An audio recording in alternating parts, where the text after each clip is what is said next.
It's time to wake up, everybody. No, I really mean it. Just have a look at these scenes. This is happening today in Ceuta, the Spanish enclave in North Africa. Yep, it is Spanish territory. Tens of thousands, maybe more, breaking in to that little part of Spain. The authorities seemingly powerless to act, and yes, of course, they've declared a state of emergency. Bear this in mind. Earlier this year, Spain gave an amnesty to 500,000 people who'd illegally got into the country. The messages from Spain are clear. Come in. Originals, I'm Emily Carver. Please do give this video a like and subscribe to our channel for more content like this, and do leave a comment. Let me know what you think. You'll be allowed to stay.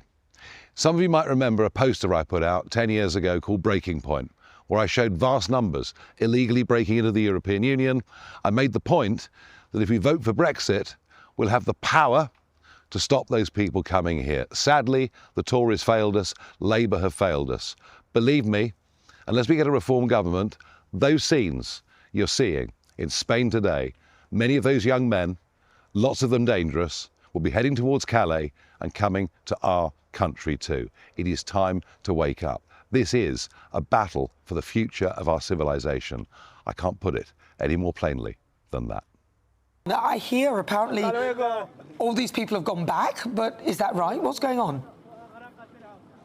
Well, the majority of them have gone back, and there's only one reason they went back: that Ceuta was closed down, locked down. No toilets, no water, no food, nowhere to stay.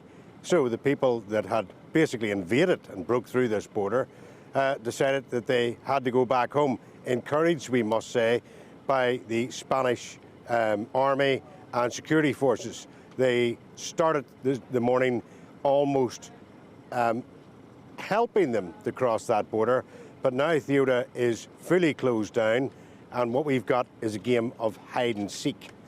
And really, the army is starting to go into those areas where a lot of Moroccans are, and they are really herding them down the main streets, getting them into batches of 500-600, and then parading them up past here and then across that border just behind me. But I am joined now by Zia Yusuf. Zia, why are you here? Why here? Well, I'm here because I saw the extraordinary footage, as your viewers would have done, of 60,000 Moroccan men storming an undefended border into European territory, specifically Spanish territory. Then we saw the footage of some of these men marauding through town, looting shops, terrorizing local residents, one of them admitting that they're wanted for murder in their home country. And what we're seeing now is, as you said, a lot of them are leaving, but I've already spoken to them, a number of them here, who say they started their journey from Morocco with the express intention of coming to Britain.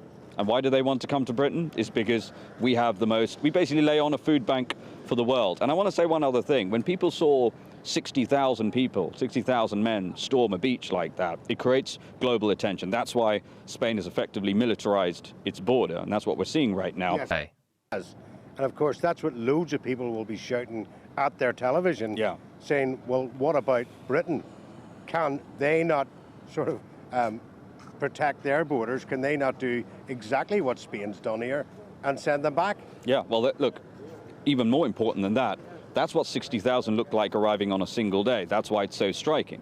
We've had north of 200,000 arrive illegally on our beaches under Tory and Labour governments, albeit over a longer period, over 8 years. But that's not relevant to the risk and the danger. We know murderers have been coming across the channel. We know terrorists have not only come across the channel, but tried to commit terrorist atrocities in Britain. Britain needs to wake up. If we do not secure our borders, then we are going to see scenes like the ones that we have seen become, sadly, increasingly common. And the people who suffer most from all of this are the hard-working British people, people who watch your channel. Well, you keep on saying to come out of the ECHR because, a lot of the things of send them back, etc., is not compliant. Well, how can Spain do it? Well, listen, I'm not here to... look, I take a very strong view on this. We can't allow... sure, we want to cooperate with other countries. That's fine. But we cannot put the sovereignty of our nation in the hands of anyone, whether it's the people in the Elysee Palace, whether it's the Spanish government. We've got to look after ourselves. As you have pointed out, we are more than capable of securing and defending our borders if there was a political will to do it. Yes, we've got to leave the ECHR, but there's a whole load of other Blairite legislation we then need to remove, and then we need to give clear instructions to all of the authorities involved in this process that no unauthorized vessel should make it to British shores. And by the way, we need to deport all of the illegal migrants who are already in Britain. It's a huge job, but we've got to do it. That's what reform will do. Well, I mean, the Spanish have done what you're saying, deporting them in 24 hours. And it appears that pressure from Italy and France over the Schengen area has actually really put that pressure on. Why are they not joining with Britain and saying exactly the same thing about getting those migrants and people that are illegally away from our shores? Britain's border betrayal. How Andy Burnham's migration gamble could turn the UK into the next Spain. They look like something out of a disaster film. That's not a hypothetical. That happened. That's Ceuta, on the edge of Spain. And it happened because a government decided that being soft on illegal migration was somehow the compassionate choice. Spoiler alert, it wasn't. It was an invitation. And tonight we're asking the uncomfortable question nobody in Westminster seems to want to answer out loud. Is Britain about to make exactly the same mistake? Welcome back to Britain Underneath, the channel that pulls back the curtain on what's really happening in UK politics. No spin, no soft soaping, just the story as it actually stands. If you're new here, hit that subscribe button right now, because we go where the headlines don't. And trust me, you don't want to miss what's coming next. All right, let's dive in.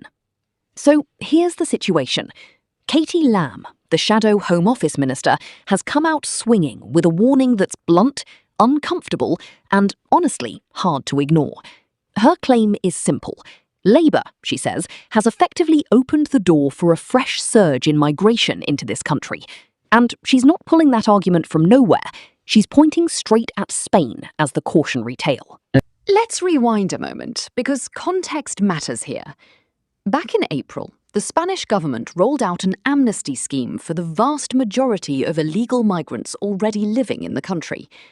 Officials predicted around 500,000 people would come forward and apply for legal status.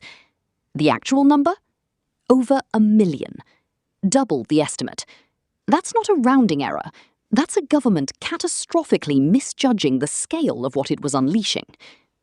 And then, just weeks ago, Spain's Supreme Court delivered a ruling that sent shockwaves through immigration policy circles. Migrants arriving by sea into Ceuta can no longer be automatically returned to Morocco. Instead, every single one has to go through the full, lengthy, ordinary immigration system. Think about what that signals to the people running the smuggling networks across the Mediterranean. It tells them there's no real consequence, no swift removal, no deterrent, just a slow bureaucratic process that in practice means most people simply stay.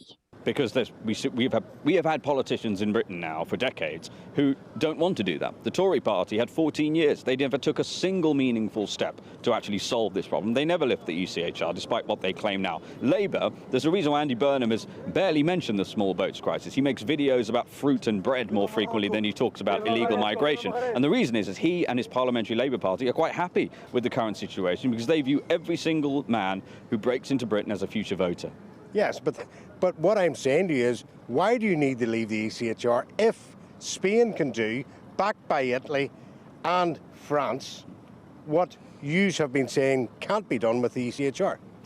Well, it's a good question. What we have seen historically is when orders are potentially given to authorities to do it, they decline to do it on legal advice. And then we also have, of course, an industrial complex of human rights lawyers who go out of their way to injunct deportation flights and stop these things from happening. So look, could it be done without leaving the ECHR? Potentially. Is there a lot more agency that British politicians could have used to do it? I don't want to take any chances. I think we need to not only leave the ECHR, we need to repeal all the Blairite legislation, basically make immigration an unjusticiable situation. That's what we need to do. And if we do that and we deploy our resources, we can protect and defend our border. Zia, thank you very much. And I hope that you enjoy the weather here as well as actually looking at what was going on here. Yes, Nana, that is basically what is going on here today. And the real question is, how could they deport these people so quickly with military force right back across a border that was a soft and porous border? And now, because of a socialist policy, I can tell you there is some serious armaments on those borders, and that will go across that area that is only about 7 odd miles of Spanish territory here, and we have watched them test those borders most of the day today, and we will wonder, will Britain actually look at this and say, well, it can be done? Well, I think you posed a really good question to Zia Yusuf. I think you're absolutely right. Why do we need to leave the ECHR if these countries are in it and they're able to just send people straight back and also get military might on their borders? That's a good question. I would love to get an answer. Thank you very much, Dugibiti. Let's get more. Now, layer on the European Union's new Pact on Migration and Asylum, and the picture becomes even more striking. Once someone is inside Spain and claims asylum, that pact effectively spreads the responsibility across the entire continent. Every EU member state is obligated to take a share of those migrants or pay to support their resettlement elsewhere. So ask yourself honestly, where's the deterrent?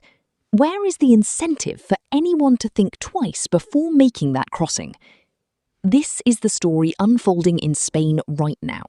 And according to Katie Lamb, it should be sounding alarm bells here in Britain too, because she argues our own government is walking down a strikingly similar path.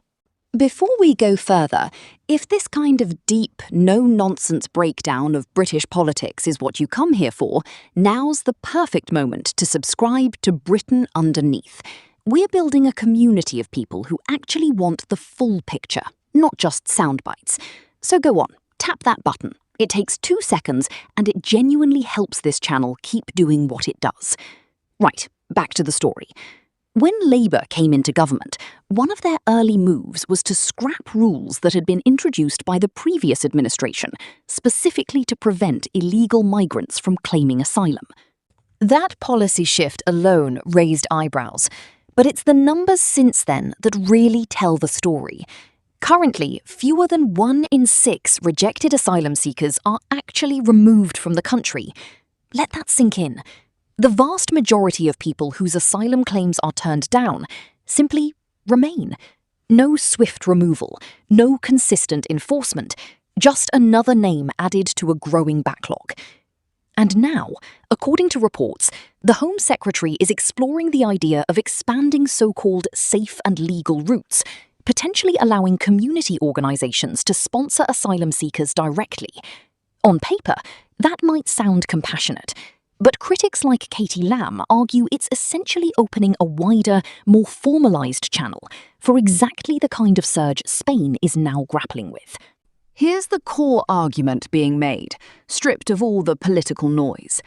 If a national government doesn't take its borders seriously, then the people attempting to cross them illegally won't take those borders seriously either.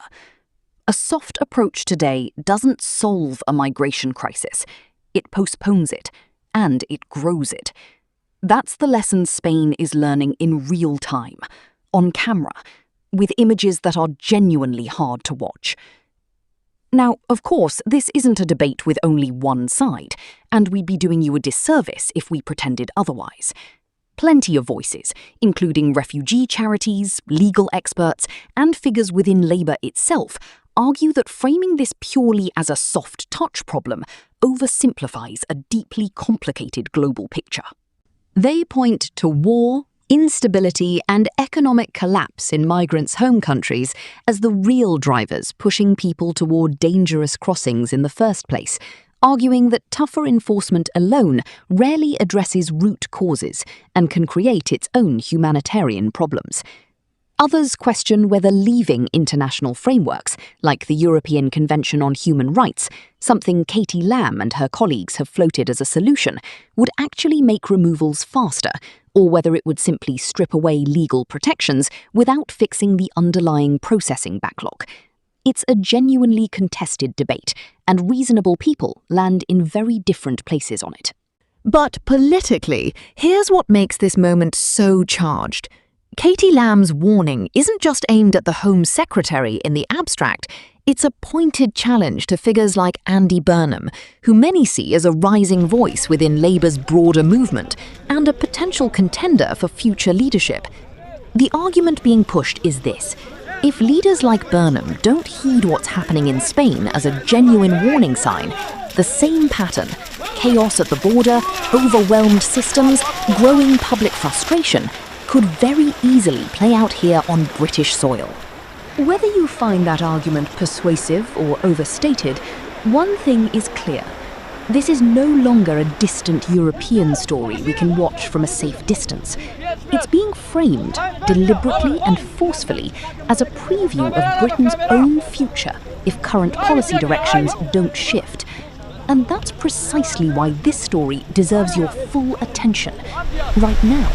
Not next month, not after the next headline grabs it, but today, while the debate is still being shaped. If you've made it this far, you clearly care about understanding the real forces shaping this country. And that's exactly why Britain Underneath exists. So do us a favour, hit subscribe, ring that notification bell, and become part of a growing audience that refuses to settle for shallow headlines. It genuinely helps this channel grow, and it means we can keep bringing you the stories that matter. Fully researched, fully honest, no filler. So here's where we leave things today. Spain's crisis didn't happen overnight, and it didn't happen by accident. It happened because warning signs were ignored and deterrents were quietly dismantled. Whether Britain follows that same road is still, for now, an open question. One that depends entirely on the choices being made in Westminster right now. Take a breath. Stay informed. Because the story doesn't end here. It just keeps evolving, week after week, decision after decision. And if you want to stay ahead of it, rather than catching up after the fact, this is the channel to do it with. Subscribe to Britain Underneath. Stick around, and we'll see you in the next one.